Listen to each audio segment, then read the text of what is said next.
delay. I sincerely apologize. I think we had some issues with the presentation laptops and obviously the rains as well. Without much ado, let me just quickly introduce you to the management of Rajesh Exports. We have with us Mr. Rajesh Mehta, Chairman of Rajesh Exports, as well as Mr. Prashant Mehta, Managing Director. I won't take any more of your time. I'll give over the stage to Rajesh ji, who will take you through a little presentation and background for the reason why we are here. Thank you so much. Shall I present it standing? Yeah,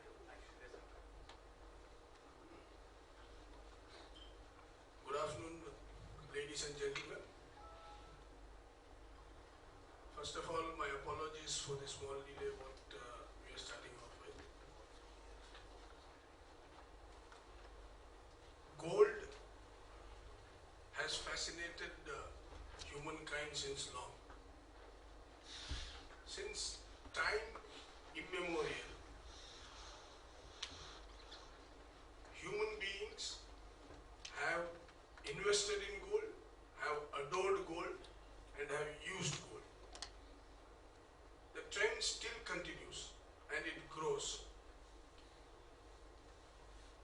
If we see last year's numbers, last year a total of about 2,900 tons of gold was mined in the world. Fresh gold was mined in the world. And about 4,000 tons of gold was consumed in the world. That's because the other 1,100 tons comes in from recycling. The old gold is recycled and it's used. So, if you see the history, we're at the peak of utilization of gold. Human being today consumes close to 4,000 tons of gold. So it's a big number, it's a big business basically. It's going to continue going forward. Rajesh Exports was formed in the year 1989. It was formed as a partnership firm. In the year 1990, we set up India's first organized jewelry manufacturing facility. Till then, the entire manufacturing of jewelry in the country was in the unorganized sector. There was nothing called as organized manufacturing as such in the country till then. 1990, we started the first facility and we kept growing thereafter. In the year 1995, we came out with a public issue that was our maiden public issue, the only one what we have done till today, for expansion of our manufacturing facilities. And in the year 2000, we set up the world's largest jewelry manufacturing facility. And moving forward, in the year 2010, we set up a gold refinery at Rudrapur in the state of Uttaranchal. In the year 2011, we imported the first shipment of gold dore bars into India, that is raw gold. We imported the first shipment of dore bars into India. We refined those gold dore bars at our refining facility and produced pure gold bars out of it. By 2012, we started our retailing under the brand name of Shubh Jewelers. And by 2014, we have 82 stores under the brand name of Shubh Jewelers retailing our jewelry entirely produced by us. In the meanwhile, in the journey, we emerged as the largest exporters of gold jewelry from the country,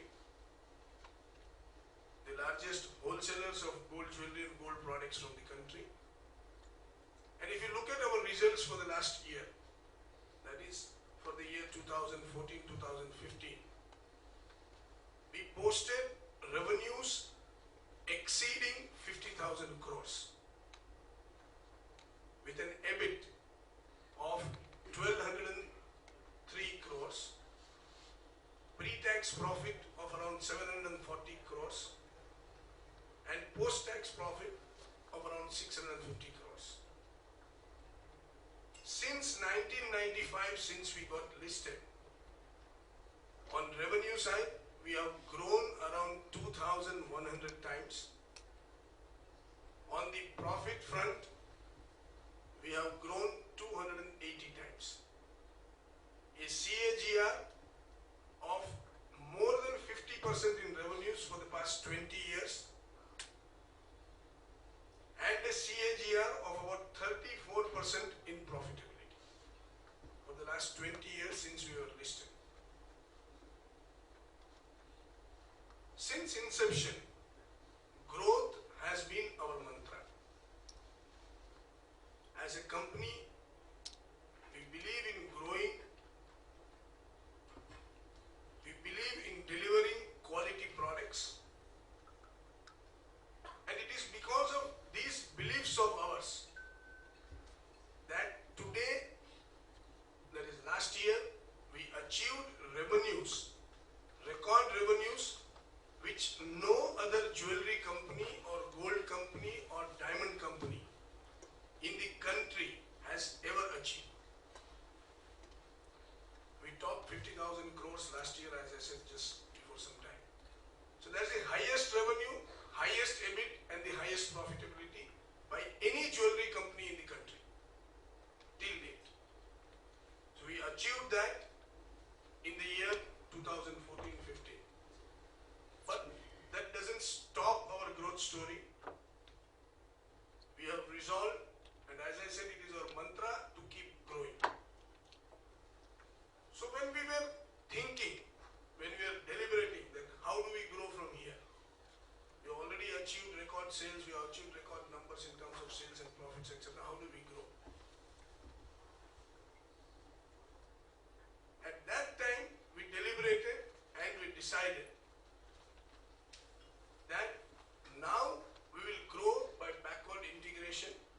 We'll integrate backwardly, have a larger footprint in the global market, because even from global standards, we are no more small players.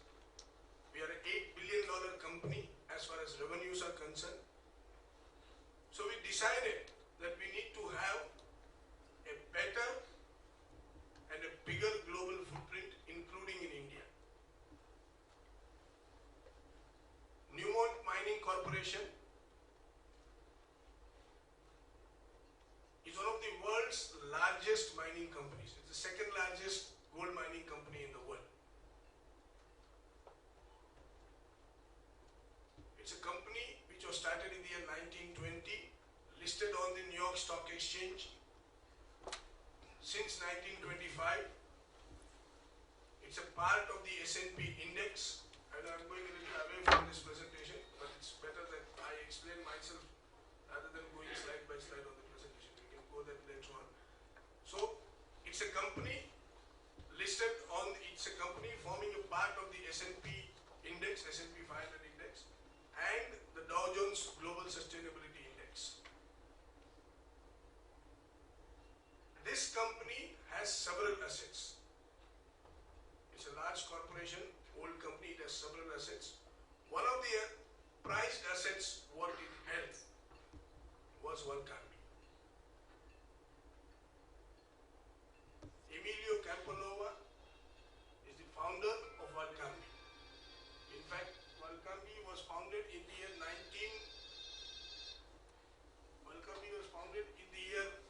1961 by Emilio Campanova and a group of other Swiss investors. Newmont Mining Corporation, being a large corporation, they took a policy decision. They decided to focus on their core mining business. That's what they decided. Because of which, they began a thought process of divesting Valcambi. Similarly, the private investors or the founders of Valcambi, they also have grown old. They're all about 75, 80, 85 years old. So they were also thinking of divesting Valcambi because they're all going for retirement.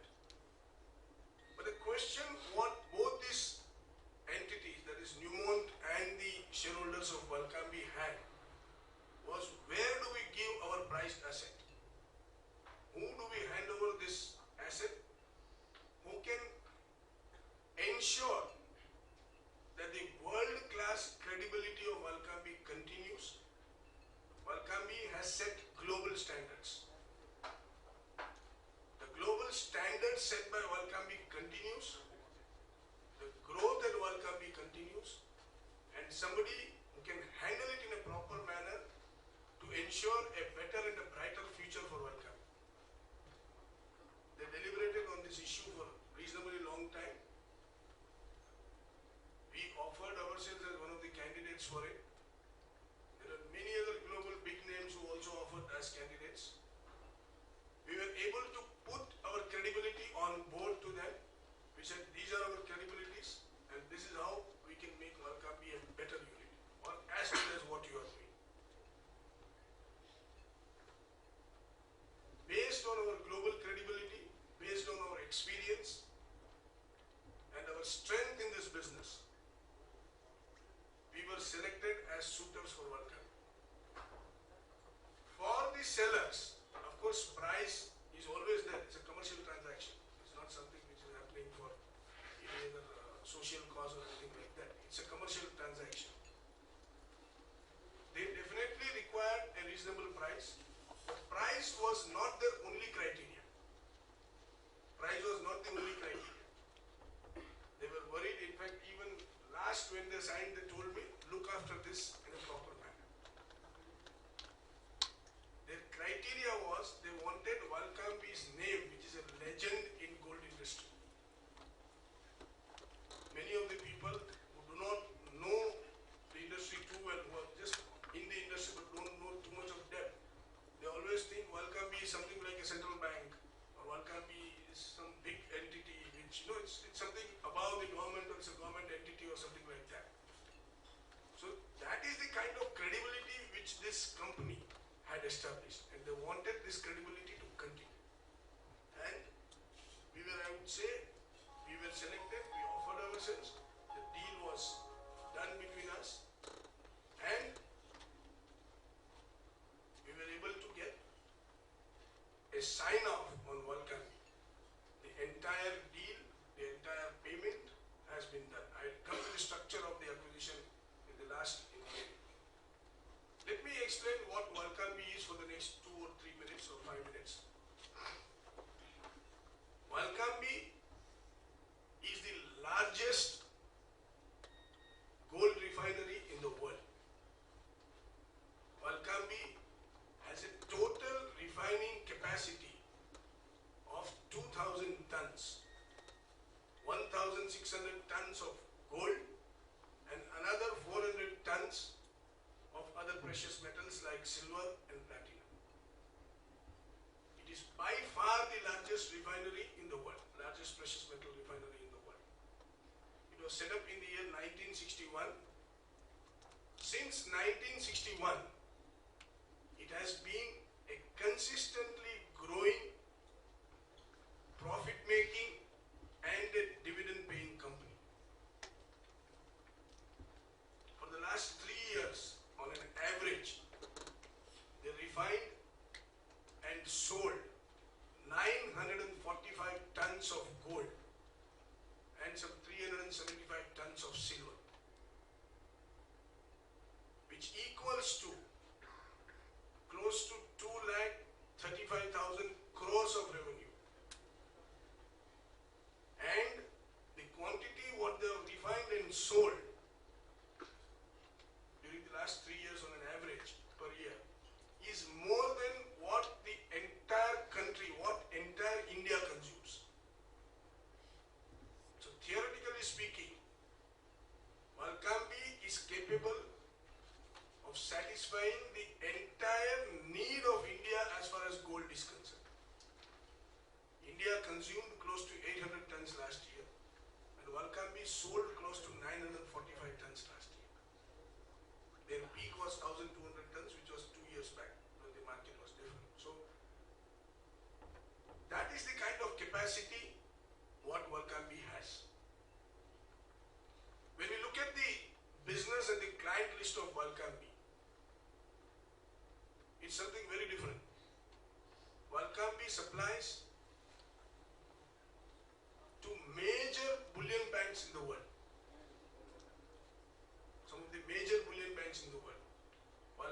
supplies to governments. Walkambi supplies to most of the central banks of the world. Bank of England or whatever central banks, it supplies to most of the central banks of the world. The Walkambi brand as such is one of the most credible and the most dependable brand as far as gold business in the world is concerned, global gold business is concerned. Walkambi bars are good delivery bars on every exchange of the world, on every metal exchange of the world. Whether it's Tokon, whether it's Shanghai Metal Exchange, whether it's NYMEX, whether it's COMEX, whether it's London Metal Exchange, whether it's MCXCL. Every metal exchange in the world treats Walkambi bars as good delivery bars. Not only that, Walkambi bars are good delivery bars in most of the banks across the world, in most of the central banks across the world.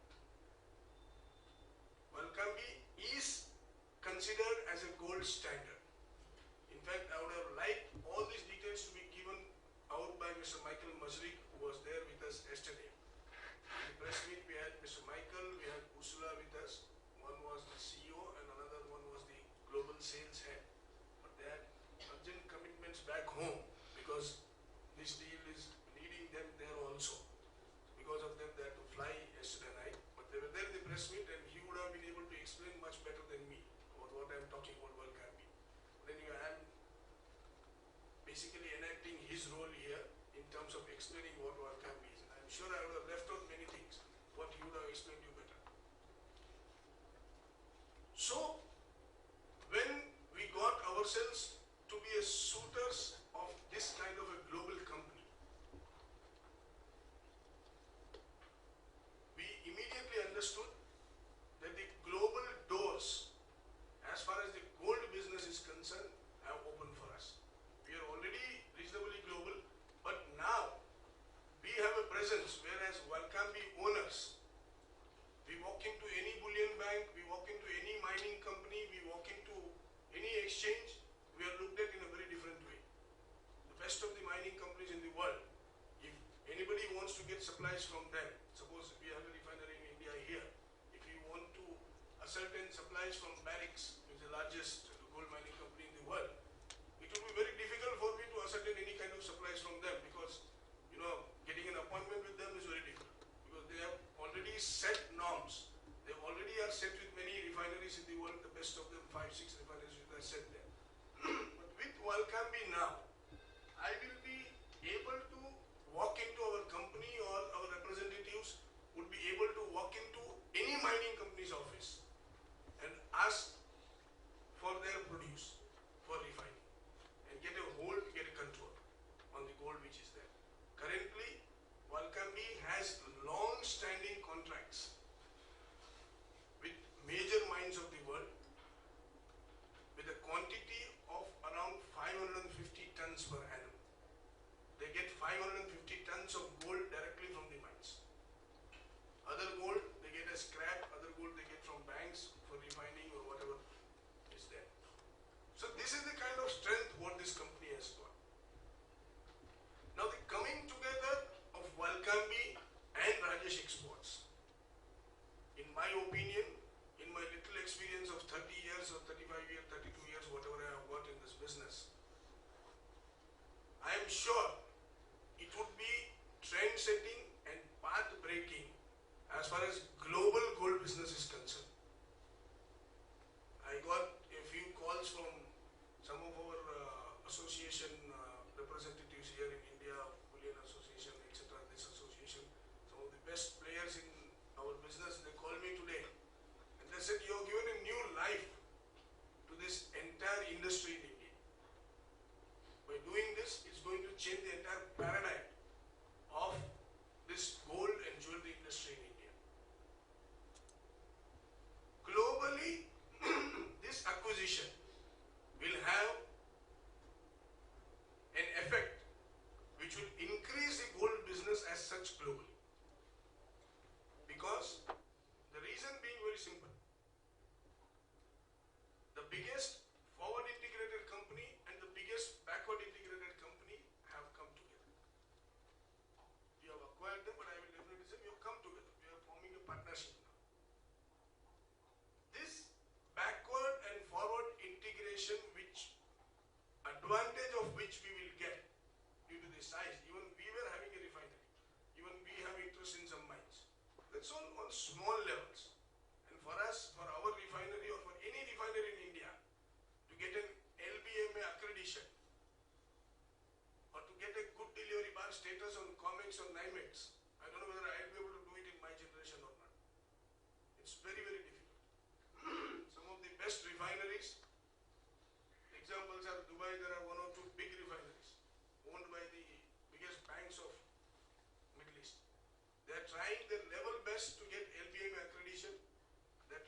last 5-10 years they have not been able to do that.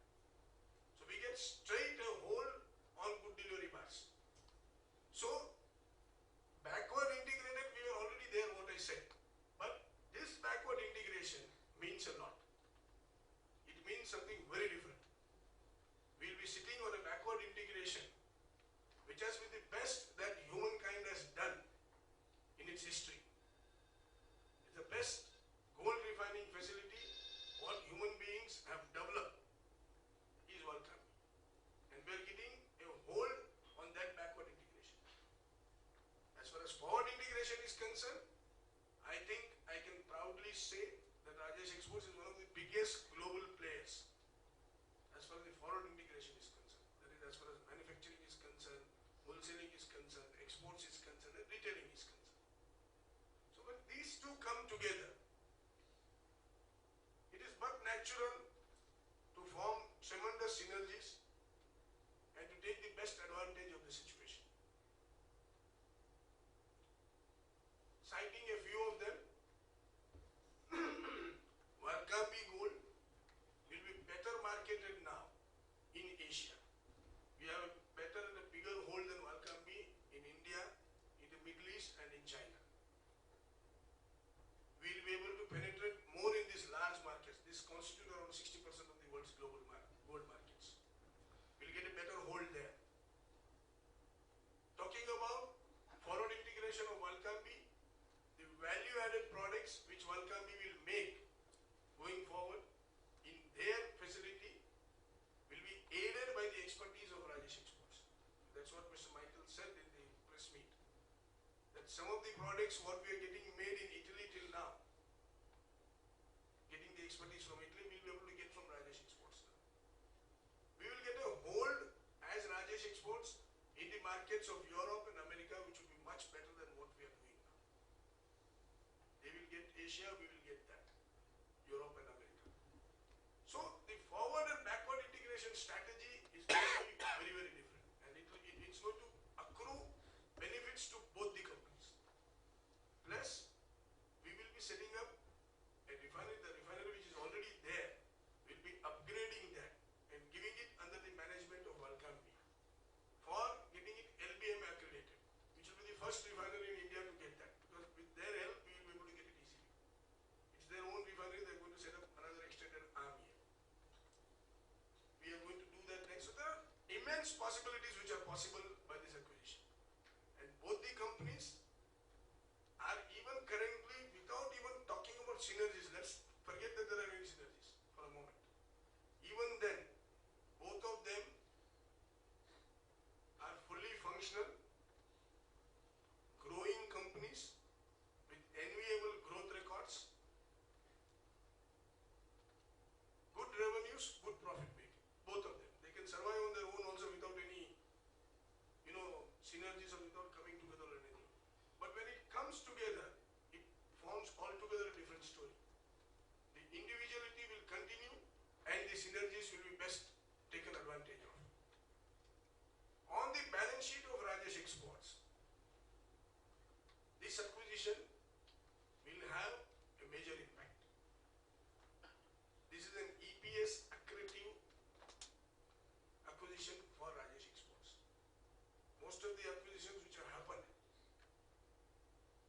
till now in Europe or in other developed countries as such, many of them have been of either sick companies or companies which need revival or companies whose revenues are dipping.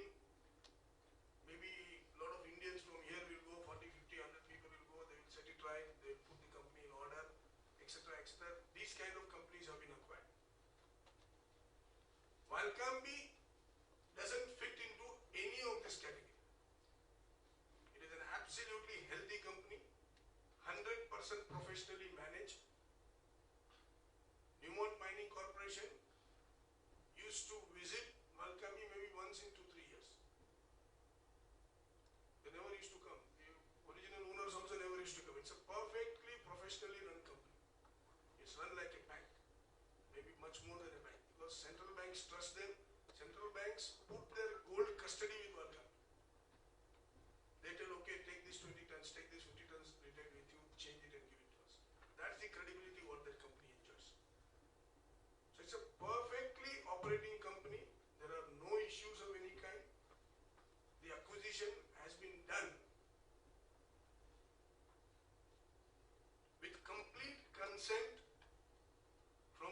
shareholders without any dissent. It has been done with complete consent of the current top management of the company, including the CEO.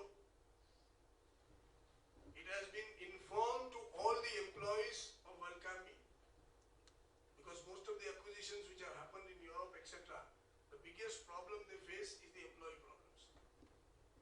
Because the employee lobby there is very strong. It's much, much stronger than India. We feel otherwise, but in the developed country, it is much stronger. So the acquisitions have come into problems because of that. But this acquisition had been informed well in advance to all the employees. Everybody is very happy to join us. Valcambi's top management is very happy to work under us, work with us or under us, whatever we call, under our ownership. So it's a completely seamless integration or a seamless acquisition, what we are going to do, what we have done rather already. Ultimately, on a standalone basis, this acquisition will have a positive impact on the EPS of Rajesh Exports, because the current revenue and the current profitability of Valcambi automatically gets added to Rajesh Exports balance sheet when we consolidate the balance sheet. Apart from this, immediately it's EPS accretive, right from today. Apart from this, when the synergies come into play, when we take benefits from this, from their side, and when they take benefits from us, naturally the business of both the companies is going to grow. On standalone basis also, the both balance sheets are going to grow. Plus, when these grown balance sheets are consolidated, there will be a very good, impressive impact on the overall balance sheet of Rajesh Exports as such. Just imagine that it's an Indian company which is going to have control over 40% of the world's gold refined. 40% of global gold will be literally refined under our control. So that gives a lot of muscle, that gives a lot of opportunities, it opens up a lot of opportunities for us. Definitely, with this acquisition, we will truly become a global multinational in the true sense of the word. We will take the gold business of Rajesh Exports on a wider global footprint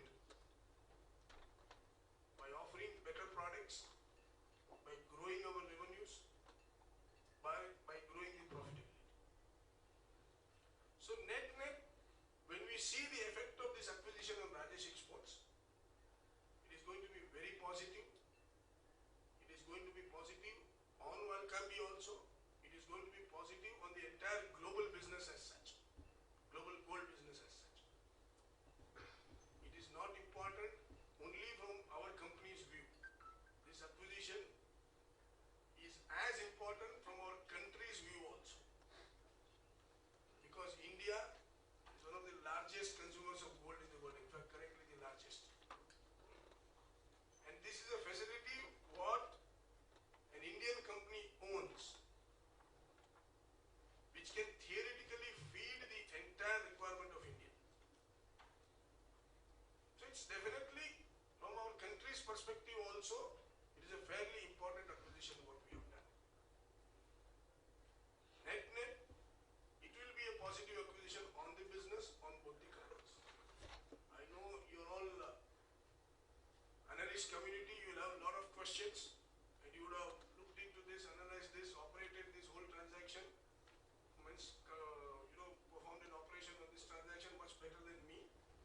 So I would love to hear your viewpoints on this acquisition, and definitely I will try my best to clarify all your questions whichever are there.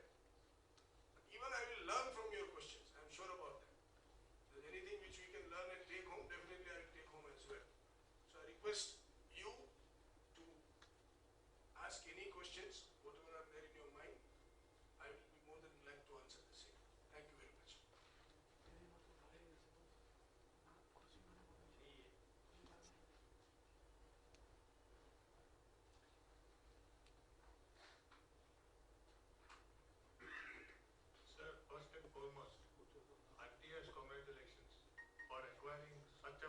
fungible asset.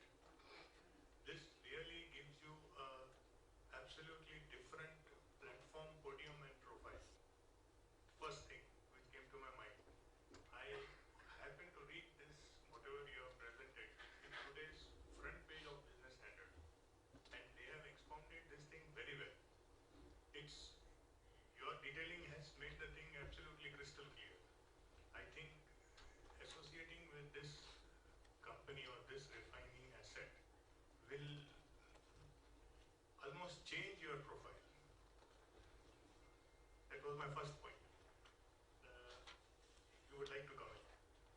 Yes, definitely. When we meet good people, when we associate with people who are as good as us or better than us, one thing I have no reason to disagree that Walcambi's profile or Walcambi's standing in the global market is much ahead of Rajesh Exports. I have nothing, I have no hesitation in admitting this.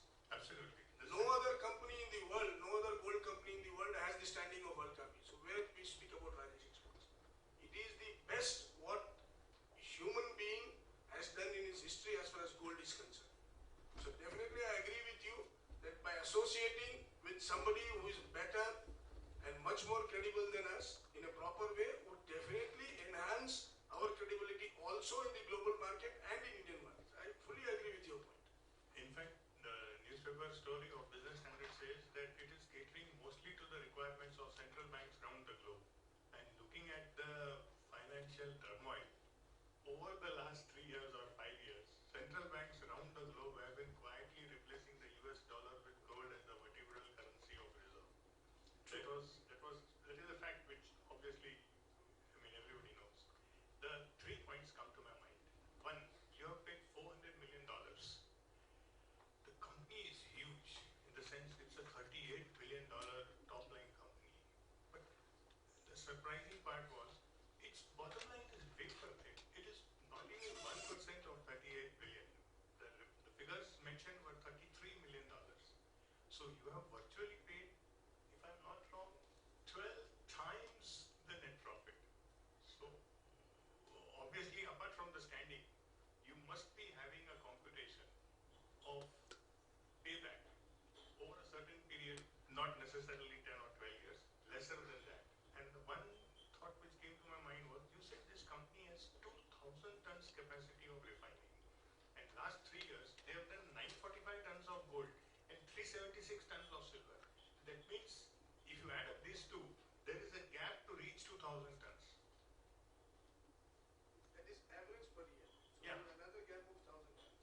Yeah. So essentially, with your association coming to them and your being an $8 billion turnover company, will fill up that gap and you will get ultra pure refined gold from this refining, and your jewelry or your products which you have mentioned in your presentation will have a stamp of class when you say welcome the gold used in our products.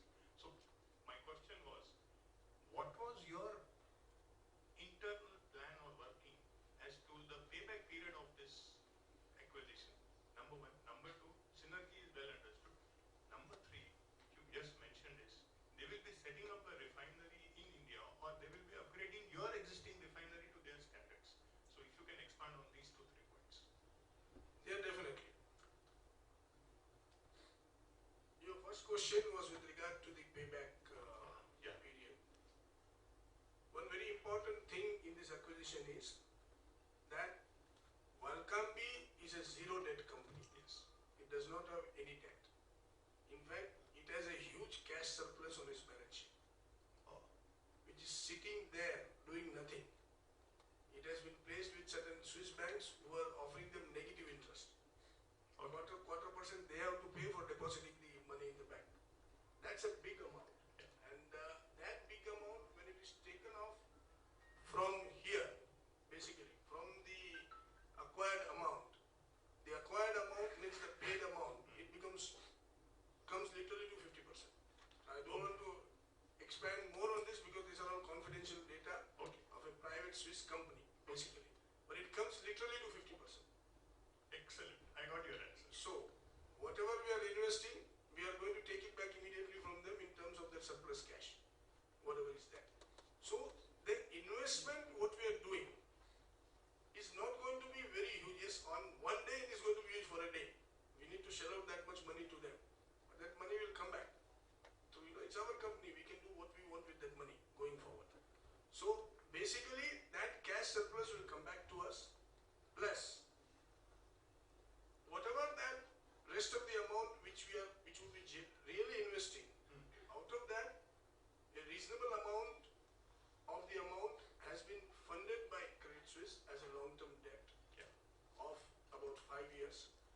So net what we will be ending up investing would be around 65 million, 60 to 65 million net. What would go from our pocket as such. But it is also true that the 100 or whatever odd million of debt we have taken from Credit Suisse, that has to be paid off also. Now that debt will be paid off from the profits of Welcome itself over a period of 5 years. So if we look at the whole asset, net we have got it, I think, at a fairly reasonable price. Perfect. The land value of this asset, the land where it is, this facility is located and the office is located, itself is close to around $55 million. The machinery value, the plant and machinery value, since 1961 they have been building up on innovation. This is the only refinery in the world which refines gold and produces gold bars with 100% robotic operation, with zero human intervention. That is the kind of advancement they have achieved in refining. So just imagine how much they are investing on technology, on upgrading. If the machinery cost of this refinery is considered, it will run into a few $100 million of whatever the plant and machinery what they have got. It cannot be rebuilt this time. It's a very difficult thing to, rebuild as such.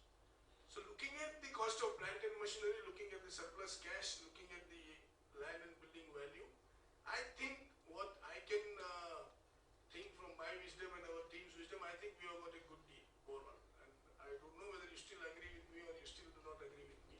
No, I agree. I got because this could not be put in the news. And it's because we are there bound by confidential agreement. Even then, some one or two medias have carried this, found out from somewhere and they have carried it. That's a different thing.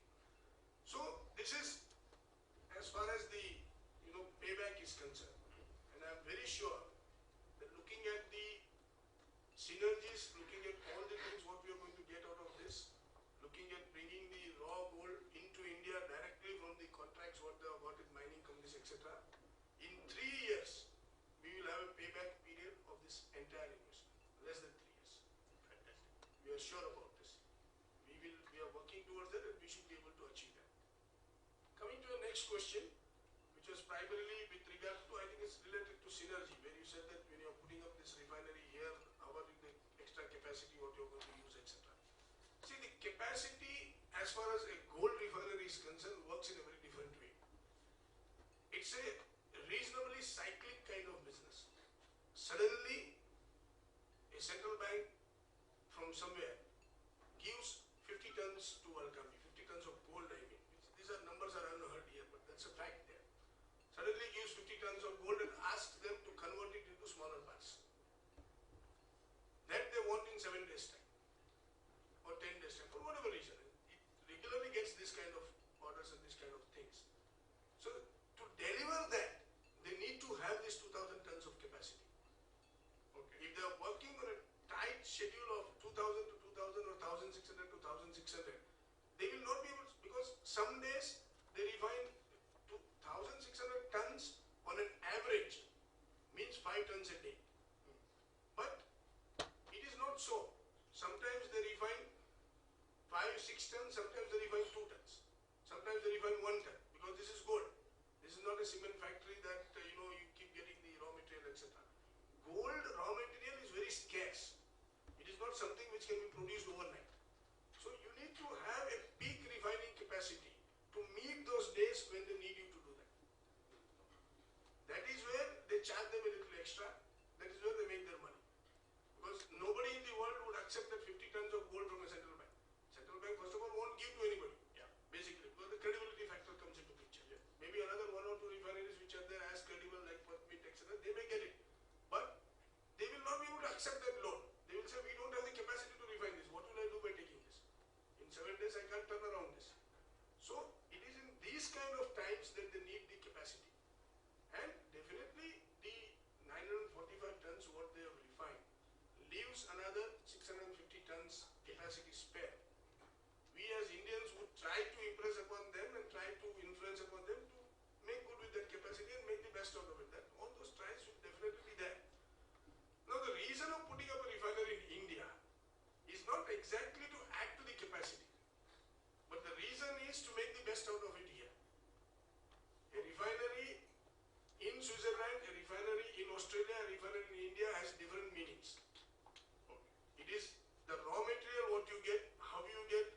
it is treated by the government, what concessions it gives you, etc. These are all play into a big play. It comes into a big play.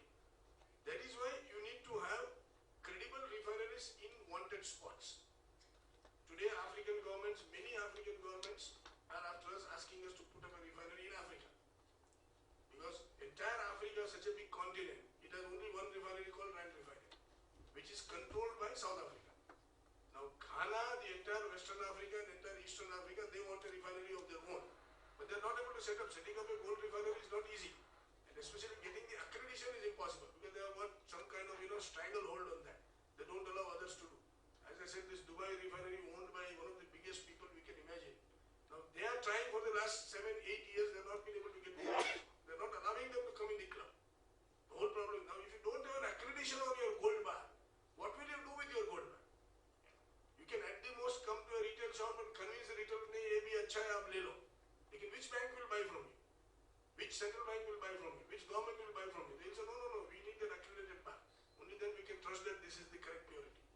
Otherwise, what do I know whether it's gold, silver, copper, nickel, what is there in there? How do I know? It's very difficult. They can't test each bar. You can't take about, if there are 5,000 bars, cut each bar and test. It's not possible. So that is why you need this accreditation. So getting the accreditation is very, very difficult. Now, in Africa, if you put up a refinery, the government is giving huge concessions. That will go, come on, put up an accredited refinery, we will give all our raw material to you because you are doing forward integration for us, we give you 1% concession.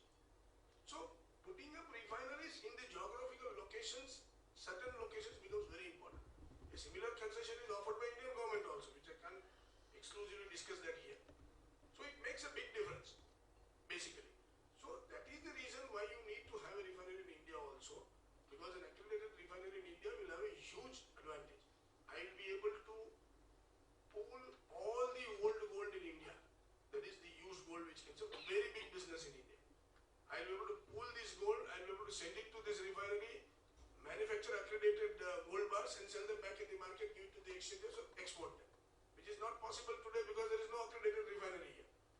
So that is the primary reason we would like to put that accredited arm of that refinery here. If Valcambi starts its operations in India, it makes a big difference for Indian gold industry as such. It's a very different game altogether after that. That's it. I think two or any other question you had? Yeah, one last question. Yeah. With your permission.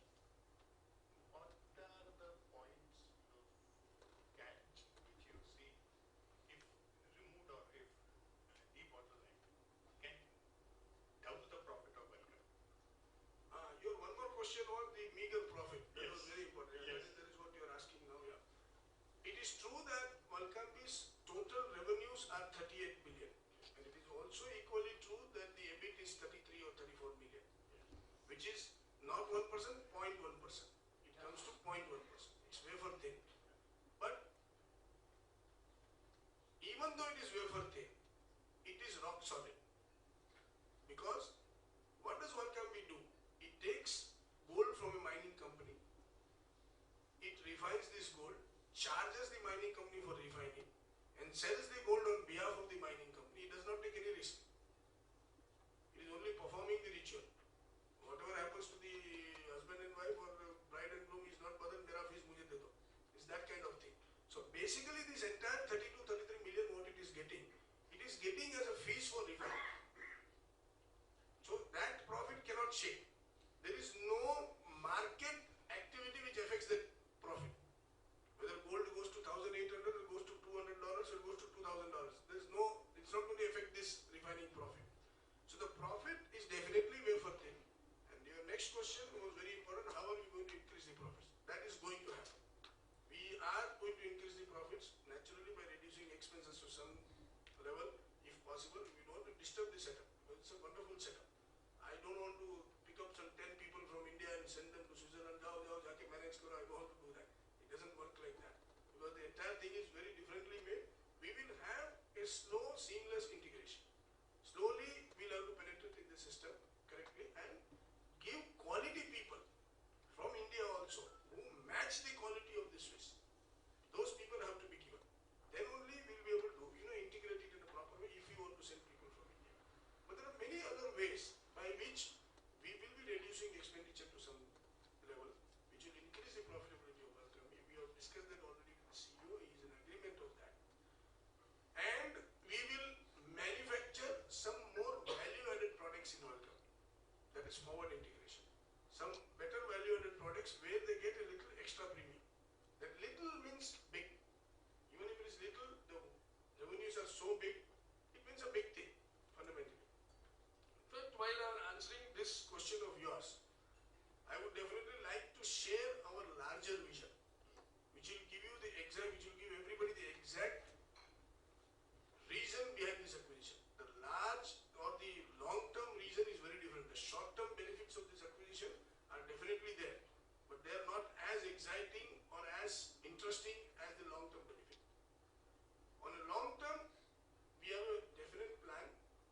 vision or the dream, whatever you call, to ensure that this 1200 tons of gold which is controlled by Walkambi or which is refined by Walkambi is ultimately sold in retail.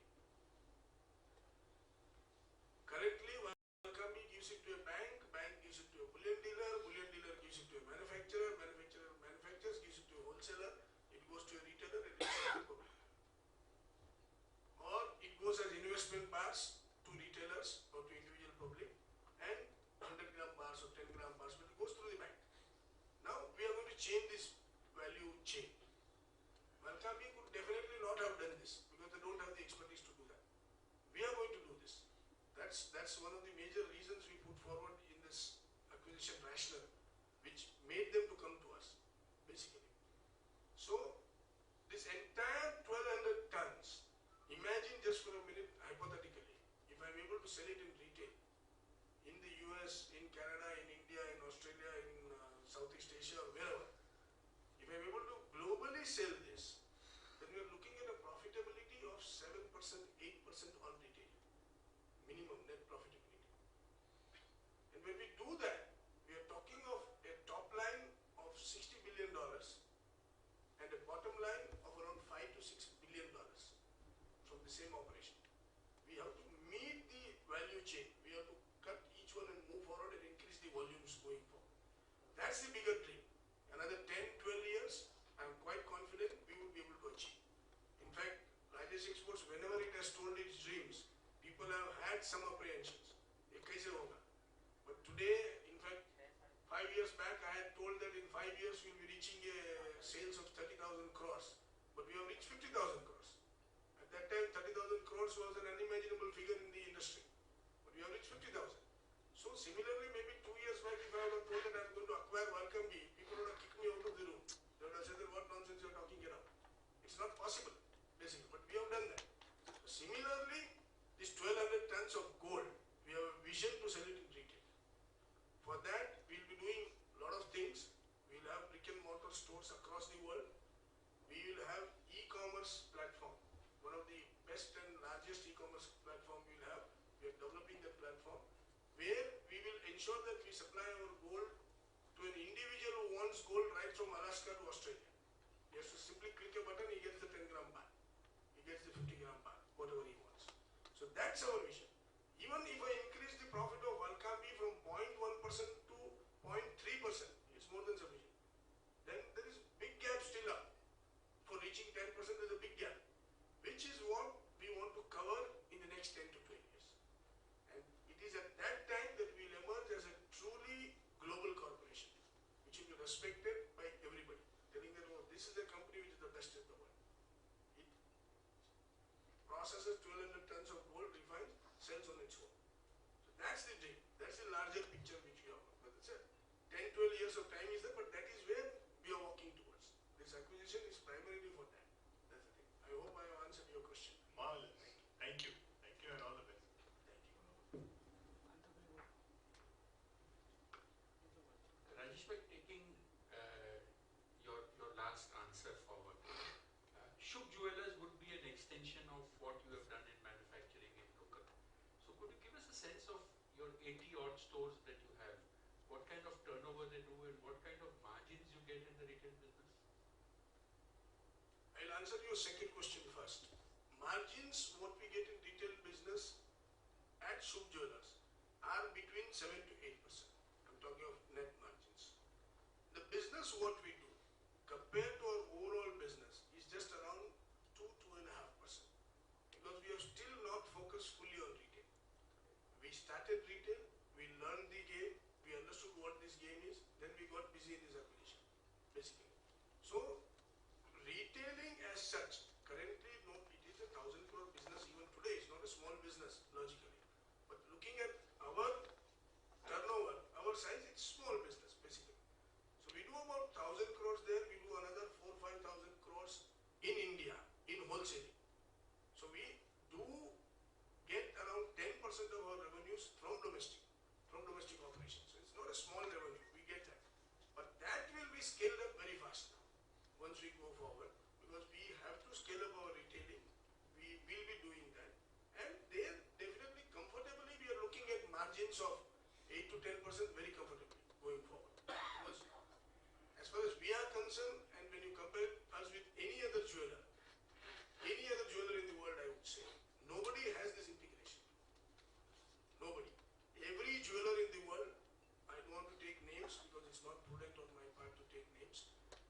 jeweler in the world buys jewelry which is manufactured by somebody else.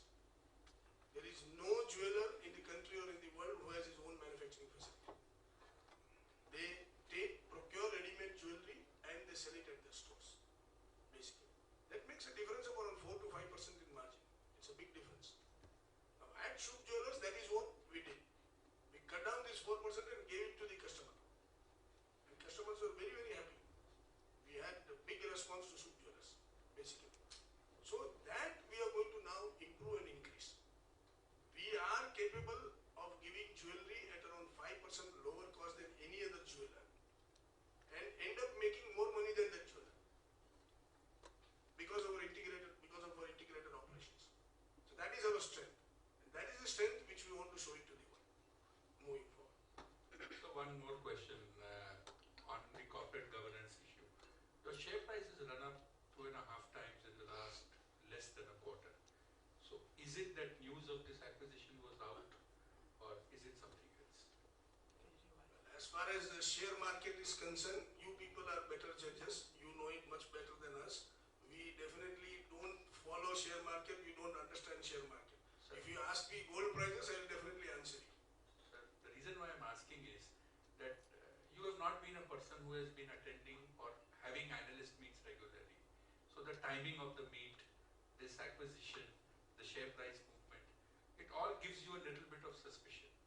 So I'm asking you a hard question straightforward rather than sugarcoating it and asking it. Absolutely no problem.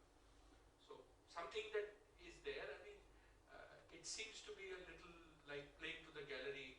Oh, hero picture release होने वाला है, उसके पहले कुछ love affair हो जाता है hero heroine का, something like that. I don't know. लेकिन इसमें क्या होता है कि प्रोड्यूसर चाह के लव अफेयर कराता है कि हकीकत में हो गया, वो तो किसी को मालूम नहीं है. कभी कभी हकीकत में हो जाता है, कभी कभी चाह के कराता है, और कभी कभी लव अफेयर होकर शादी भी हो जाता है. अगर हमारा प्राइस आज भी देखो तो हम ईपीएस में आज भी टाइटन से 1/3 है. जो ईपीएस से क्या बोलते हो आप उसको मल्टीपल में, it is still we are 1/3 of Titan. Give the best examples. अभी तो इसमें बहुत शादी और लव अफेयर बाकी है बेसिकली आप देखेंगे तो. So our market cap even today is much lower than Titan, what I see. But as far I can't, that's a wonderful company, that's a fantastic company even Titan. But आप अगर strength देखेंगे तो strength तो आप compare करो दोनों का कि इसका क्या strength और उसका क्या strength है. ये लोग 30 साल से मैन्युफैक्चरिंग में है, 30 साल से सोने को अंदर से बाहर जानते हैं लोग कि क्या है, और इतना होलसेल करते हैं, इतना एक्सपोर्ट करते हैं, इतना रिटेल करते हैं. तो आई थिंक किसी को तो आइडिया आया होगा कि ये लो अफेयर होने जैसा है, तो उसने किया होगा. Simple as that. You know, we do not take interest in these things. Let me honestly tell you. But I'm confident that market will value us properly going forward. They will have to value us. क्योंकि रास्ता ही नहीं है. Market में आप आगे बढ़ते जाओ, perform करते जाओ, तो मार्केट आपके पीछे आएगी. अच्छे प्रमोटर किधर है? बहुत कम है. आप अच्छी तरह काम करते जाओ, अपने आप पीछे आएंगी market. As simple as that's my policy. Sir, let me take you up on your last offer where you said ask me about gold. What's your forecast on gold prices in the next 12 months, 18 months? See, gold today is an international currency, basically. और इसका forecast करना is very, very difficult for anybody. Let me honestly tell you. If anybody forecasts gold, it's very, very, it's not dependable, it's not believable. हो ही नहीं सकता forecast इसका. Even if Fed chairman or chairperson comes and talks about gold price, I don't think it will happen that way, because there are hundreds of factors which are there. कहीं पे war हो गया, कहीं पे collapse हो गया, ये हो गया. Everything has an effect and impact on gold price. But looking from experience point of view, what is there as such, लग रहा है कि ये it's at a reasonably low level now, और it can turn back from here. This is a personal experience, but ये बोलने वाला बेवकूफ है. मतलब कभी हो ही नहीं सकता. Nobody can predict gold price. It's very, very difficult. But I feel basically that it should have a turnaround from here kind of thing. Some turnaround at least, a little bit at least. Thanks. What's the funding plan for $400 million? The funding plan, we have partially funded this by debt, a long-term debt from Credit Suisse, Zurich, and a major part of this has been put in from internal accruals. It's already been funded. There's nothing like funding, but the balance sheet had the strength and the balance sheet had the capacity to fund this acquisition on its own also, because we have been, sitting on this war chest. If you look at our cash balance, you can understand when you see our balance sheet. So we have adequate cash to fund this, and that is what we have funded it from. Sir, about the structure. Yeah, exactly. I should have covered structure. Basically, Rajesh Exports Limited, India, has a 100% subsidiary in Singapore. That is called as REL Singapore Pte Limited. This subsidiary has formed a 100% subsidiary in Switzerland, which is called as Global Gold Refineries. That's a subsidiary which has been formed. Global Gold Refineries has acquired 100% shares of European gold refineries, which were held earlier by Newmont and the private Swiss investors, basically. And European gold refineries 100% owns Valcami. That's the structure. So it's a 4-step down subsidiary which is there. Rajesh Exports, REL Singapore Pte Limited, Global Gold Refineries, European Gold Refineries, and Valcami. This is the structure in which it is held. One more interesting thing I would like to share when we are talking about the structure, etc., is the pedigree of Valcami. If one looks at the pedigree or the birth of Valcami till today, it is very interesting. Valcami was started in the year 1961 by Emilio Campanovo and his group, whatever people they had. They started this refinery, they started this operation, and in the year 1983, this entire operation was taken over by Credit Suisse. Credit Suisse, we all know what strength it has got, what bank it is, what credibility it has got. So Credit Suisse took over this entire facility in 1983. They became sole owners of Valcami. Till 2003, Credit Suisse was the owner of Valcami. Till 2003. In 2003, the bank decided to focus on its core banking operation and decided to divest Valcami. Now when they decided to divest Valcami, look at the interesting point, that the previous owners or the founders, they themselves came forward and they said that, yes, give this facility back to us, basically. So they took a part of it and Newmont came forward and Newmont took a part of it. So that shows the credibility of this facility, that the previous owners who had already sold, they stepped in back again to take it from Credit Suisse. Now this, when it is further being divested by Newmont and the private shareholders, the interesting thing is Credit Suisse has again stepped in back in funding this. So it shows the confidence of Credit Suisse in this asset. Confidence of the previous owners, confidence of the Credit Suisse. So that speaks volumes about the quality of this asset. Because Credit Suisse knows about this asset inside out. वो तो owner रह चुके हैं 20 साल. अगर उनको कोई भी डाउट होता तो they will say भाई इसमें हमको हाथ नहीं डालना, we will not fund this kind of thing. If the owners had any doubt, they would have not taken it back from Credit Suisse. So this speaks volumes about the credibility of this asset. Yes, any further questions? Sir, you have very nicely explained the backward integration by acquisition of Valcami financing plan and the turnover and margins. Now, a couple of questions. One is you talked about this 33 million and the total turnover. Can you share with us the cash flows of this company? What are the cash flows coming? Are they based on 33 million or are they based on the total gross revenue No, in Valcami? 33 million you are telling, right? The Yeah, profit. that's the net profit. Yeah. So what about the cash flows? Are they based The on cash flows are clearly based on the EBITDA or the profit itself, because Yeah. it is a debt-free company. Yes. It does not have any other interest burden or anything like that. So the entire cash flow comes in from the profit itself. Whatever they get as profit, usually their policy has been they get the profit into the company and they give away 30-40% as dividend to the shareholders. So about 10 million or something they give as dividends, 10 million to each one of them or 8 million to each one of them. Rest of it they keep it in the company as cash chest or that has been piling up. That's all. The cash flows are completely controlled by the profit of the company. Yeah. There is no other, they do invest in the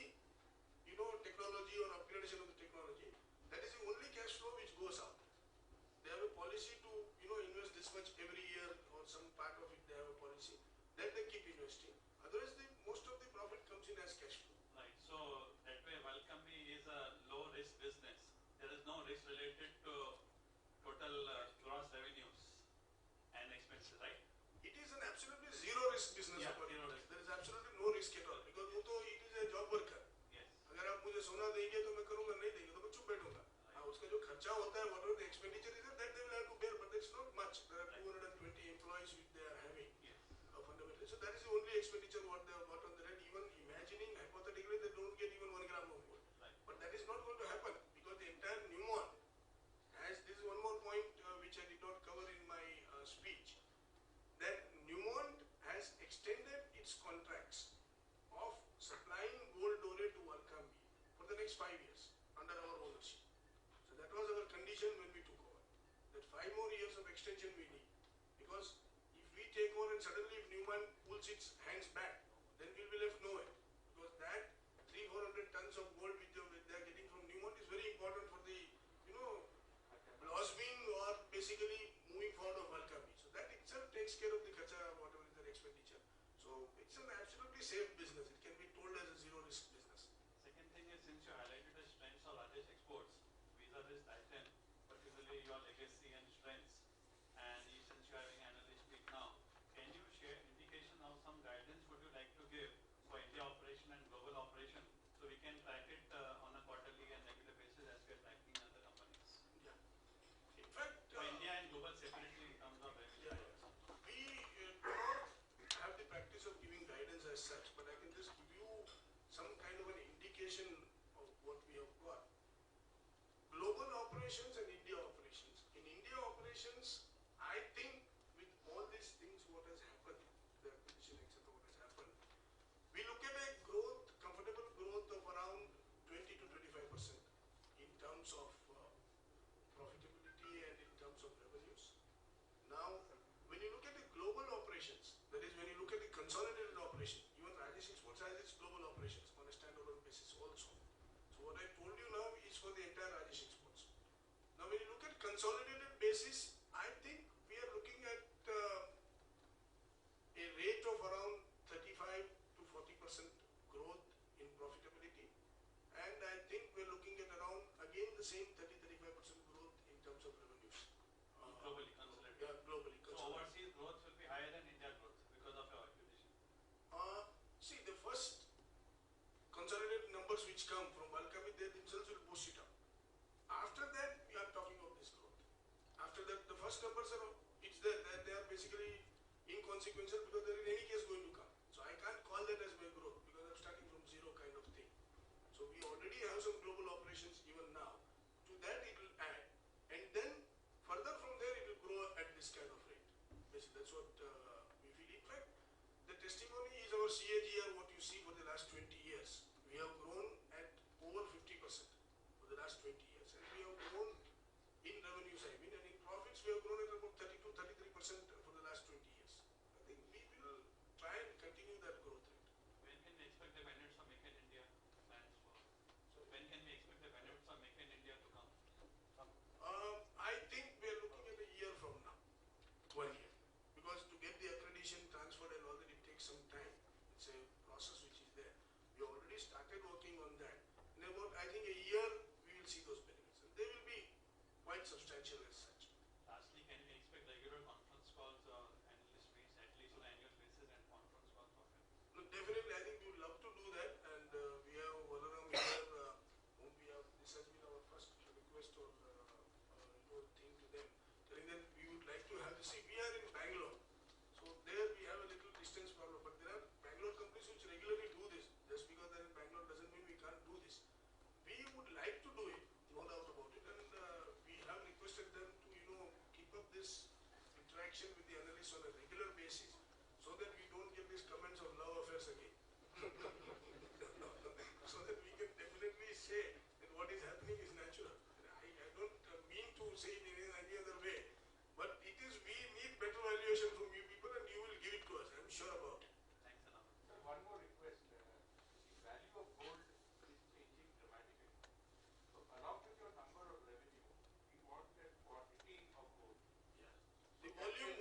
processed. Yeah, that becomes important. In fact, that is quite crucial for gold and petroleum industry, etc. In fact, if you see Reliance results this time, in revenue they have dipped, but in profit they have gone up. That's because of the crude prices falling. In your future numbers, you can start Yeah, incorporating. we do that. I just have one question. So your long-term vision, you're saying that you want to go retail, global retail business. So that will be basically a risk-taking thing, right? Because right now, Valcambi is a zero-risk business where you just do job work kind of a thing. But now, if your long-term vision is to basically go into global retail, then you are actually taking on the entire risk on yourself to sell it out. So how do you take? I mean, what are the? I don't know. What is the plan for that? Basically, I know it's a 10, 12-year plan, but still there has to be some plans in place. Wherever there is growth, there has to be some risk which has to be taken. But we are accustomed to taking very calibrated and calculated risks or exposures which are there. But as far as gold retailing goes, there are very little risks associated to that, honestly speaking. Why? Because the inventory which is lying elsewhere has to be distributed in various places to ensure that retailing happens. That's the funda of retailing. And good designs have to be made, etc. Gold, whether it is in retailing or wholesaling or in refining, is going to remain gold. Nothing is going to happen to that. Yes, the risks like theft, stealing, etc., they're all insured. There are enough and more international insurance companies available to insure those risks. So logically, retail gold business, apart from the day-to-day expenditure, basically which will be there to run the show, or the advertisement costs, etc., which will be associated with it, there is no other much risk as such.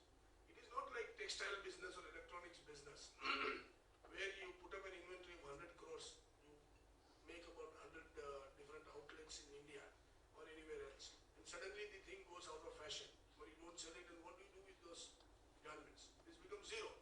That is not the case with gold. Gold is always gold, whether I convert it into jewelry or whether I convert it into whatever. Now for me, it has a specific and a special advantage because my conversion costs are the lowest in the world. So I take the gold, convert it into my unit, घर का factory है वो, there is nothing which I am going to lose, whatever the 0.5% I incur in conversion. That is what is my risk if I am not able to sell this gold. Whereas for any other jeweler, he buys it from somebody like me or a lower level than me. He pays around 4 to 5%. So if he wants to melt it and bring the gold back, he loses 5%. Whereas I lose only 0.5%. So that way also it's a kind of risk-free or a better advantage business for me. Thanks a lot.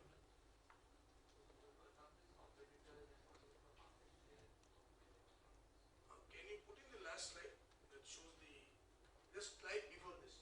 Yeah. So we have the list here. You can just see we have listed out, I think, 9 or 8 largest, nine largest gold refineries in the world. Out of that, I think 3 are in Switzerland, 2 or 3 are in Switzerland. Then we have the best and the most credible competitor is the Perth Mint. That's a very credible, it's as a credible name as Valcambi, or maybe a shade better than Valcambi. It's a AAA rated company, rated more than the rating of the US government, basically, Perth Mint, basically. So that is a very credible company.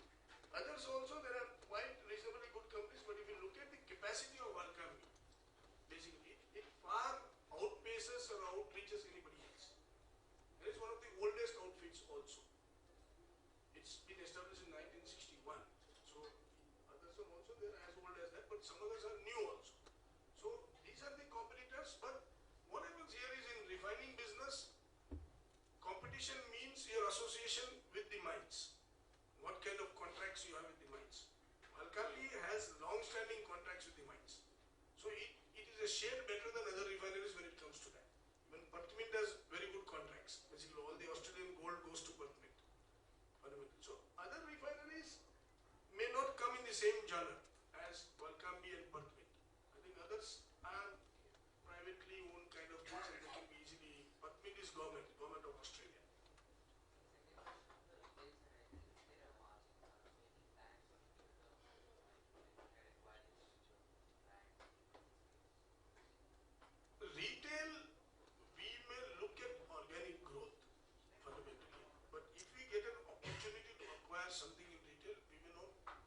hesitate from doing that. If we get the right value, if we get the right pricing and the right, kind of credibility, we will not hesitate from, we will not shy away from that. But our plan as far as we are concerned is that we are going for organic growth itself in retail. In fact, as far as acquisition is concerned, we will, this inorganic growth is concerned, we may look more on the backward integration side, like acquiring mines or like acquiring further refineries, etc. That will be on the backward integration. Forward integration, I think we would like to have our brand name. Maybe we would like to have Shubh as a global brand name in jewelry, Welcome as a global brand name as far as parts are concerned. That's the kind of combination what we are trying to do. Rajesh bhai, yeah. Yeah. I have a couple of questions for you. In this acquisition, do the current management or employees of Welcome have any stake? Have you bought that out also? I will answer question by question. Okay. The management or employees of Welcome did not have any stake. The entire stake was held by Newmont and the other private investors who were there, and we have bought out 100% of the stake. Now, while you are asking this question, one more thing comes in my mind which I should clarify. This acquisition, as I said, has been done with the consent of the employees, top management, previous owners, and the current owner. That's a very different thing. That's a very credible factor of this acquisition. And we are going to maintain the entire team of Welcome as it is. Most probably, nobody is going to leave, and we are not going to sack anybody, we are not going to remove anybody. We are going to run Welcome as it is. Only because it has been a very well-performing company. There is no reason for me to go and tinker around with that. It doesn't make any sense. So my second question is a offshoot of the first one. You mentioned that you would not want to remove anybody, but considering that you mentioned that this whole business of gold is like a closed club, getting accreditation. So a lot of what Welcome enjoys in terms of its goodwill is a function of the current employees, and they're probably known to. And since you're dealing with the central banks, you also have custody, and there's a lot of credibility involved with custody that comes in place. So what would be your kind of retention strategy for the current employees? Because they leaving could also impact the relationship with some of the top central banks having. This is a very, very important question as such. In fact, with the top management, top 5 people, the CEO, CFO, global sales head, and technical head, and one more security head, we have already signed with them for retaining them. From both sides there is a fear. From their side also there is a very Indian coming in, tomorrow he may kick me out, tomorrow he may remove me. That is a fear. I also have a fear that among these 5, if anybody leaves, I will be in trouble, because they have a face there. It's because of their face. You talk of Michael Mesrick. He is a force in the global business, global gold business. If his name comes, it means credibility. If Michael Mesrick says something in gold business, it is understood that he has a pakai kind of thing. So we have already signed. It's a mutual signing. It's not a signature or it's not an agreement by force. Both of us have mutually agreed, the 5 of them and our company, that they will be retained for the next 5 years. We are going to retain them for the next 5 years, and they will be an asset to the company. Because what I believe is, even if I want to reduce expenditure in Welcome, or if I want to grow Welcome, that need not be done by sacking any of these 5 people, because these are pillars. So there is no question of shaking them or anywhere like that.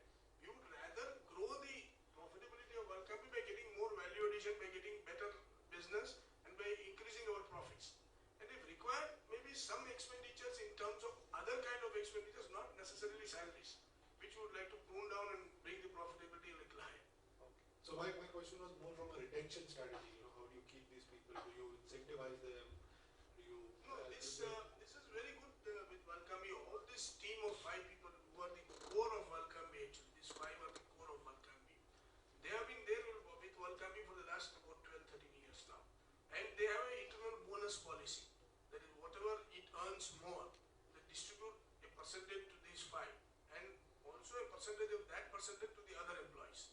So all that has been taken care. It has been agreed that these bonuses will be kept, because it is not anything new they have demanded.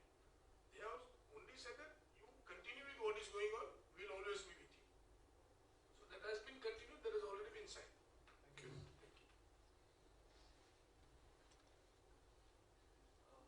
Good afternoon, sir.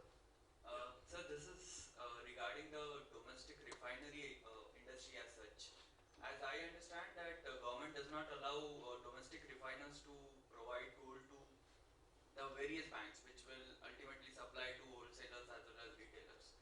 And you mentioned that either you will form a JV with some other refinery or you will open your own refinery. So are you saying that this new refinery or the JV will supply to only Rajesh Export, or do you see after, let's say, 5 years, government might allow domestic refineries to supply to banks? So what's No, the plan? there is nothing like not allowing the domestic refineries to not to supply to the bank. There is no rule as such like that. The issue here is, as I said, the accreditation. Banks will not buy gold from anybody which does not have an LBMA accreditation, because banks have their name at stake. If State Bank of India gives you 1 kilo gold bar, or if Credit Suisse gives you 1 kilo gold bar, you are trusting Credit Suisse and taking that bar, or you are trusting State Bank of India and taking Yes. that bar. Now, if that is not refined properly by any local refinery, then the problem is that State Bank of India's trust is at stake, or their credibility is at stake. So they don't buy gold usually from non-accredited sources. They take gold only from accredited LBMA refineries. The refineries which are certified by LBMA is a very, very difficult to do, a difficult thing to get. So that is why Walkambi coming into India, and then they doing refining, and then they getting their certification and accreditation here in India as well, will open up a completely new area of business in India. Because an accredited refinery, Indian refinery, will take gold from the market, refine it and supply it to the banks. That will be a completely new area of business which has not yet been heard till now. That has never happened till now, because there is no refinery in India which can claim to be certified. So, but this MMTC and PAMP refinery, which is so They are that not certified or accredited by LBMA. PAMP is there, but not MMTC PAMP.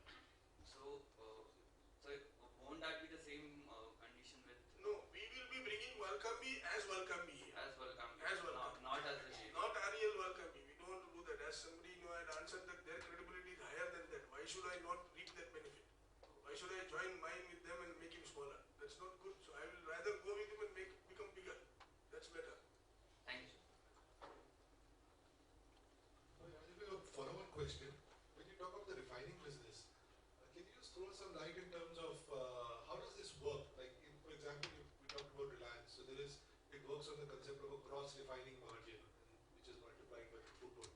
Is there some sort of a refining margin established per ounce or per ton of gold, and how much does it fluctuate as it happens? There is a fixed refining cost and wastage which is allowed. That is, when they give, let's say, 1 ton of gold or whatever ounces of gold, it is decided that this much of percentage, say 0.05% or 0.08% or 0.1% or whatever, that will be the wastage which will be allowed, and a particular amount per ounce will be paid as refining cost. This is incorporated in the agreement which is signed between the mine and the refinery. Already incorporated. That doesn't change. That doesn't fluctuate with gold prices or anything like that. That's a fixed thing. So they keep paying that, and the gold wastage which is allowed by them, refinery saves in that ultimately, because Walkambi is the lowest gold wastage refinery in the world because of the technology.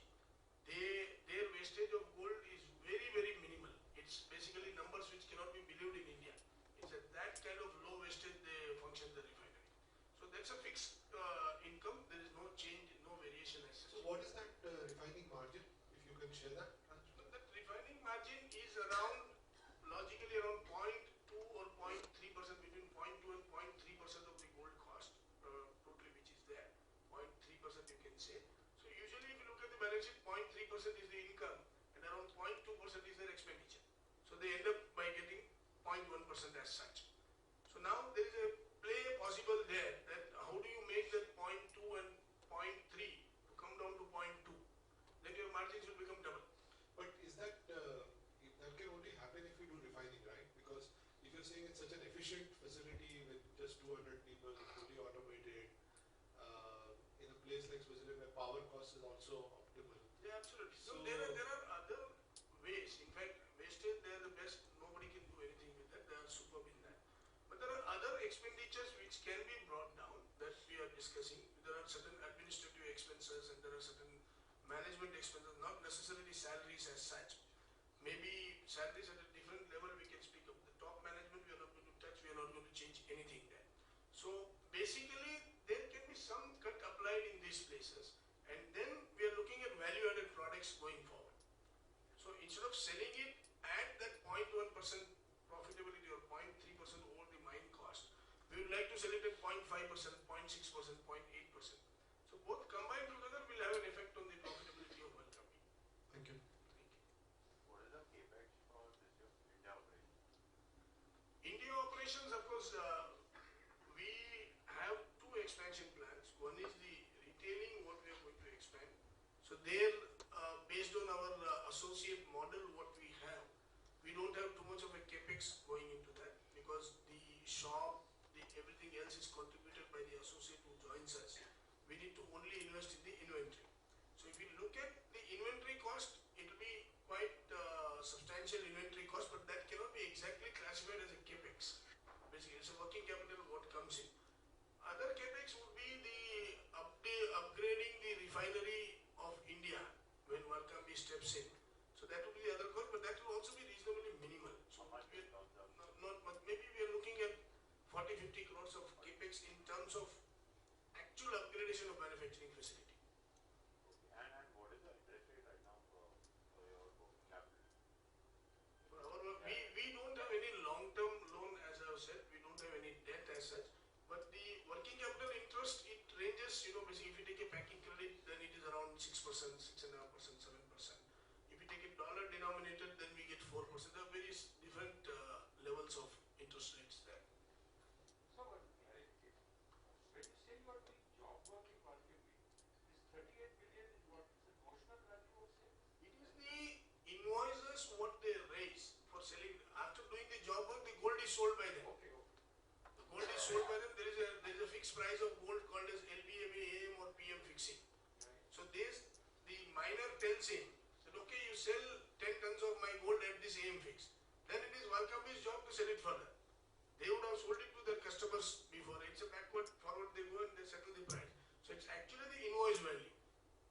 They raise an invoice, they get that much money, they transfer it to the mines. How is the working capital cycle? How is the cash flow Of of the Valkambi as well as your market? Valkambi, there is nothing much called like working capital or anything like that. Because whatever they get in advance for refining. They don't pay for the raw material or anything like that. They get it for refining, they refine it, they sell it and then they pay. So it's a negative cash flow you can say or whatever. They don't need to invest in the raw material. Because based on their trust, people give raw material to them. Whether it's scrap or whether it's dore or whatever, they get it. So there's nothing much like a working capital. That's why they don't have a debt. They only need huge working capital in terms of having the gold inventory to add to the refining process. If they want to refine 10 tons of gold, they need another 10 tons of gold to be added to it, to mix it up and then refine it. So that they have huge limits from various banks in Europe as gold loan. It is not in terms of money. It's at ridiculous prices of 0.3% per annum, etc. What they have. And can you tell about your cash flow, because your operation cash flow was negative last year? Exactly. We have Elaborate what we buy. we regularly do have negative cash flow cycles. We import or we buy on credit and we sell on cash. So we have a negative cash flow. That is what you see as huge cash surplus on our balance sheet. What cash you see, it comes up from Cash there. from operation was negative. No, that is you're talking about margin from operation. That is not negative. That is you're talking about cash flow. It is negative because of certain last minute overdrafts, etc. taken. It is not actually negative. There is nothing called as cash flow negative in us because what we do is we import on credit and we sell on cash. So basically when we do that, we have surplus cash with us. Now that surplus cash, if you have paid off to the creditors during the end of the year or whatever, we have reduced that credit from the creditors, then cash flow will naturally come into negative. That is, last year, let's assume that I had 8,000 crores of creditors outstanding, and this year I have only 6,000 crores. So 2,000 crores goes out of the cash flow. Basically, so that is why you are seeing it as negative. It is not a hard figure wherein any cash has gone out of the company. It was to be paid by the company and it has been paid. That is why you are seeing it as a negative cash flow. So we have this negative cash cycle as I was explaining you. We import first, on credit, export, get the money, put it in the bank and then pay the creditor. Now that is because of our standing in the international market that we get that credibility or credit from the supplier. Sir, You mentioned that from the acquisition, Welcome is going to have a stronger presence in Asia, particularly India, China, and Middle East. Our understanding was that your presence in China was very limited right now. Can you elaborate on that? Are you looking to? No, our presence in China is definitely limited, and the presence of Welcome also is not so great in China. They do have presence; they are supplying to Bank of China, etc. But together we have decided that with us and them doing a joint marketing exercise there, we would be increasing our presence and their presence both in China. That's what we have decided. Sir, can you elaborate more about setting up the Welcome operations in India? Like how the thing would go about? So, would there be incremental capex for that? Some land would be acquired, or what? No, we already have a refinery. As I had answered this capex question, we already have a refinery. We need to only upgrade that refinery with the technology and certification from Welcome. So they know the exact technology, they know the exact certification process. So they will come and do that. They will acquire that. We will hand over that refinery to them. So I think the present refinery would be in the books of It's Rajesh, in the books of Rajesh Exports. but that would be then transferred to Welcome. It will not exactly be transferred. It will be given to them for managing. They will manage that refinery. They will run that refinery, basically. So no incremental capacity would come. Not no incremental capacity. We have a 200-ton capacity as of now. We would first accredit it or certify it for 200 tons. Once that is done and once we see that that gold is selling in the Indian market and there is no need to import directly from Welcome, then definitely we'll increase the capacity of that in times to come. At least not for the next 1 year.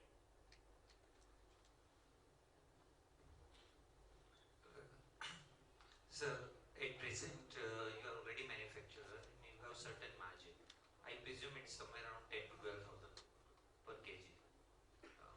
What do you think after certification, or if not you, what's the Indian margin average? Because people are setting up 50 crore, 100 kg per day facilities and they are earning on an average 10 to 12,000 anyway. So with certification there, what's the margin which is likely to be there? See, currently whatever we refine, we consume it ourselves. Right. So it doesn't really matter as to what the premium what we get in that. Because my bars, currently what I'm manufacturing, I will not be able to give it to a bank. I will not be able to give it to an exchange. But now with this certification or this partnership coming in, expertise coming in, we will also be able to give it to a bank. We will also be able to give it to an exchange.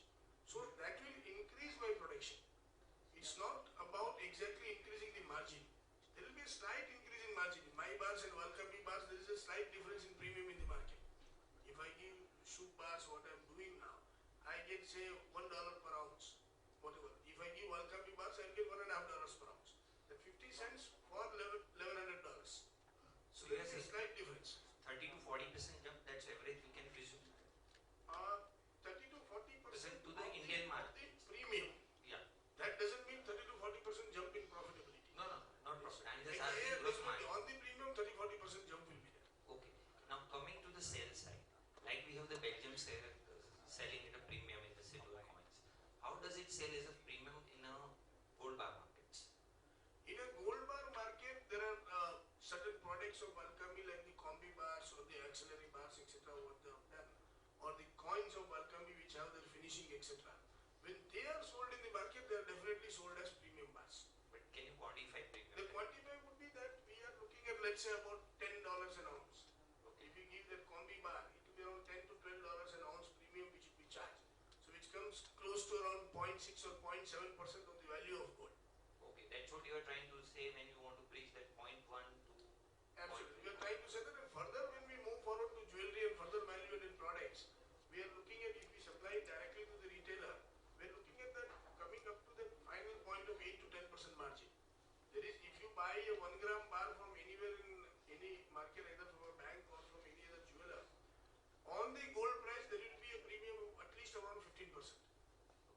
15%, but that is to a retailer, Retail, ultimate consumer. ultimate consumer. Now coming to the third question, that what percentage of 945 average is to India at present? At present, what we have derived that because in India they supply directly and indirectly both. Correct. They give it to many banks who ultimately bring it to India. Correct. Or they supply directly as welcoming bars to India. Correct. I think about 35% of the total production comes into India as of now. So I presume last year it was 300. 800, so maybe 30% of that. 30% of Indian and 30% of theirs is one and the same. More Correct. because they are 250 or yeah, 275. around between 250 to 300 tons is coming into India. Okay, so that's where you fit in, where your 200 gets accredited, it can surpass, and that differential margin It can can come. surpass. Plus in India we will start selling welcoming bars more aggressively for them. Yeah. Because we have a grip on the market here. So we will be able to sell it at more aggressively and we will be able to replace the other refineries here. What is the bar market of India in retail? The bar market as such, everything in gold goes first as bar itself. That is even if Direct bar market. I know that also. So when whoever even if he wants to make jewelry, he has to buy a bar first and then make it into jewelry. But if you look at that investment bar market, which public or the common man Yeah. buys on the street the bars, it is estimated around 12 to 14% of the total sales. About 100. Yeah, about 150 tons is the total bar market. And sir, what's your consumption of gold last year? We consumed about 160 tons of gold. 160. We processed 160 tons of gold. And how much was out of that from the scrap or resale? Out of that, then our subsidiary does and all together, I think around 30 to 40 tons should be from recycling, etc. About 110 tons we have imported. Okay, thanks. Thank I'll you. come back again. Yes, sir. Any other questions, please? Sir, is there a plan to start manufacturing jewelry from your Swiss plant, from the Swiss refinery? Not exactly manufacturing jewelry as such, because manufacturing jewelry will not be suitable in a country like Switzerland because you need a lot of labor input into it, etc. But we are definitely looking at manufacturing some, semi-manufactured products like wires, plates, etc., which will go into jewelry industry. So that kind of semi-manufactured products and value-added products we'll definitely be looking at. What I was coming at was if there is a restriction from the Indian government again on imports, so if you can manufacture something outside and sell it outside, so that protects your, that gives more stability to. That will be, we do have an operation abroad for doing that because we had a knee-jerk reaction on the current account deficit situation by India 2 years back when they clamped on the imports of gold in India. So we had a problem at that time. That is the only year our sales have dipped, if you see, among the last all the years. So for that we already have set up a facility in Dubai to mitigate that. So we would be, when something like this happens, that facility is also growing on its own. When something like that happens, we shift our manufacturing there. And finally, what's the cost of debt that you're taking from the debt stream for this program? Well, it would be difficult for me to divulge more details because I have already received some firing from them in the afternoon of talking about Credit Suisse, that we are not supposed to divulge our name, etc. We don't want publicity. But I had told them that when they ask me, I do need to reveal my source of funds. How can I say I don't know? That will not be proper. So maybe we will leave it at that and not get into the interest rate. Do you expect any central bank of Europe or somebody coming out with big sale? Coming out with big sale of gold? I don't think in the current situation any central bank, this is my, of course if they are taking it, they know what they are doing. It's difficult for us to get privy to that information. But in the current situation, I don't think any central bank is thinking of selling any